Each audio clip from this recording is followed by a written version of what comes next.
Sister chooses grandpa over our dad to walk her down the aisle at her wedding.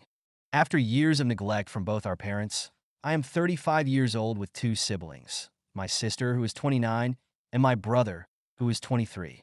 Our parents are extremely religious and conservative. Growing up, they cared a lot about their image in society. They always wanted a son and were extremely disappointed when my sister and I were born. As their first child, when they found out I was a girl before I was born, they contemplated not having me. However, because they are religious, they decided to go through with the pregnancy. My grandmother has told me that when I was just 2 years old, my mother sent me away to stay with her because she was depressed and having me around made it worse. Growing up with my grandparents was amazing. My grandpa patiently taught me how to ride a bike, and I still remember the thrill of pedaling on my own for the first time. Those bike riding days created a strong bond between us that lasted a long time. My grandma taught me all about gardening. I learned how to take care of plants, see flowers bloom, and enjoy having a little piece of nature. The skills she shared during those gardening days still help me today. Throughout all this, my parents never once came to visit me until I turned 7 years old, and people started questioning them about why I wasn't staying with them. They dragged me back from my grandparents to stay with them, despite my protests. I would have loved to continue staying with my grandparents, as they brought stability and warmth into my life. After 3 years, my parents were over the moon to learn they were expecting another child. However, when they found out it was going to be another girl, they were disappointed again. Surprisingly, though, they were a bit more relaxed about it compared to when I was on the way. Thankfully, my sister didn't have to go through what I did and stayed with our parents. Growing up, the differences in the way my parents treated me and my sister were quite noticeable. For instance, I was expected to help my mother with many household chores and responsibilities. It felt like a never-ending list of tasks that I had to complete to meet their expectations. However, when it came to my sister, the rules seemed to be a bit more relaxed. She didn't face the same level of pressure, and my parents were more lenient with her chores. It was as if they had learned from their earlier parenting experiences and decided to take a different approach with her. Another example was the way they handled our education. When I was in school, there was immense pressure on me to excel in every subject. My parents had high expectations, and any deviation from top grades was met with disappointment. They enrolled me in various extracurricular activities, pushing me to be the best at everything. On the contrary, when my sister started school, the atmosphere was significantly more relaxed. While they still cared about her education, the level of intensity was not the same. They allowed her to explore her interests at her own pace and didn't enforce the same strict rules that I had experienced. The most striking difference, however, was in the way they celebrated achievements. When I achieved something notable, it was often met with a nod of approval or a brief acknowledgement. In contrast, when my sister accomplished something, the whole family celebrated as if it were a major milestone. These differences created a sense of confusion within me. I couldn't comprehend why the same parents could have such contrasting approaches to raising their children. It wasn't easy growing up in an environment where I felt constantly scrutinized, while witnessing my sister enjoying a more carefree upbringing. However, I made a conscious effort not to harbor any resentment towards her, as I recognized that my sister wasn't responsible for the parenting decisions made by our parents. Despite these challenges, I remained committed to supporting my sister and being a positive influence in her life. In fact, we managed to maintain a good relationship and have always remained close. 6 years later, everything changed when my brother was born. My parents had a massive feast to celebrate the fact that they finally had a son. Since the day he was born, it was clear that he received special treatment. He had fancy clothes, expensive toys, and a super cool room that was far fancier than what my sister and I had. Our parents really went all out for him, buying the best baby gear like top-notch strollers and an expensive crib. It wasn't just about the stuff. Our little brother received much more attention too.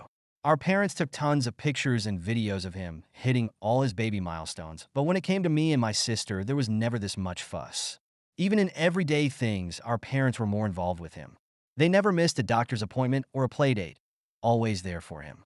For me and my sister, our grandparents played a bigger role in our lives.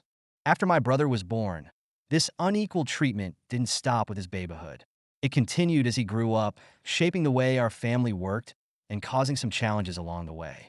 My brother was exempt from many household chores that my sister and I were expected to handle. Our parents often made allowances for him, excusing him from responsibilities that were an integral part of our daily routine. Birthdays and special occasions became grand celebrations for him, complete with elaborate parties and expensive presents. As you can imagine, this made me and my sister feel left out all the time. To be fair, I had gotten used to their treatment by this time, but this was the first time my sister was experiencing what I had gone through as a child. We started to spend a lot of our time and vacations at our grandparents' place, where we spent countless afternoons playing in their backyard or sitting by the fireplace listening to their stories. Our grandparents became our confidants, and we shared all our fears, dreams, and the challenges we faced at home. My grandmother would always assure us that we were not alone. When I was a teenager, I was labeled a rebel child by my parents because I openly had different political beliefs from my family. When I tried to explain my points of view, my mom would usually cry and tell me that I was stressing her out. If I ever expressed sadness or anger in front of her, my mom would get angry and tell me that she couldn't stand to be around me and would then ignore me for the next few hours. As my sister got older, she began to become more of an individual and also develop some mental health issues. For years, my mom refused to get her treatment because, according to her, she didn't really need it. Yet, when my sister had panic attacks or anxiety, my mother would tell her that she was burdening her. There was one night when things got really bad at home. My parents were going on and on about how my sister and I were such a disappointment and that we should have never been born.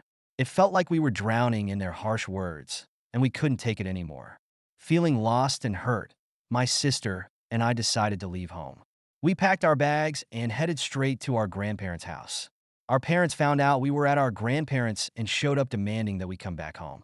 My grandmother scolded them for treating us this way, and my dad replied that he provided us with food and a roof to live in. So what more could we want from him?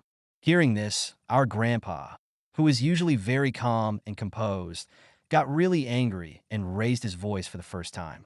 He yelled at my father, telling him he should be ashamed for treating his own children this way, and threatened to call CPS if he ever did anything to hurt us. This really scared my parents, as my brother was still young, and they were scared to lose custody of him too. Grandpa continued to defend us, insisting that we deserved better parents than them. I clearly remember him telling my mother that she was his daughter, yet he had never treated her this way. How could she ever be cruel to me and my sister? My mother's face turned red with embarrassment. That fight at our grandparents' house became a turning point. It was the first time someone stood up for us, and it made all the difference. After that night, things changed at home. Our parents, especially our dad, got a bit scared after what Grandpa had threatened him with, so they toned it down a bit. Our brother continued to receive extra love, but the constant yelling and punishment for us lessened. When I turned 18, I really wanted to go to college, but my parents were super against it, so we had this massive fight. My mom went on about how, as a girl, I should just focus on getting married and having kids. She said guys wouldn't be into a woman with too much education. My dad joined in, making fun of what I would even do with more education. It was a real mess to hear my own parents discourage me from being independent based on my gender. Despite their protests, I went to a 4-year university right away. I had a scholarship due to being selected for their honors program, which meant my parents didn't have to pay anything for me. My parents got really angry at me for defying them, but I didn't care. I started working part-time during college and saved money. Living alone in college was a game changer, teaching me the ropes of adulting and giving me a taste of the real world. Balancing books, a part-time job, and my personal life wasn't always a walk in the park, but it made me stronger and more self-reliant. Throughout all this, my parents rarely called to check up on me. Eventually, I graduated and got a full-time job in marketing. It felt amazing to finally be in a place where I could make decisions for myself. Now, I try not to hold on to anger about my past because it's shaped who I am today. But when I think back to those days, I wonder how things might have turned out if my parents had treated all of us equally and shown us love and support when we needed it the most.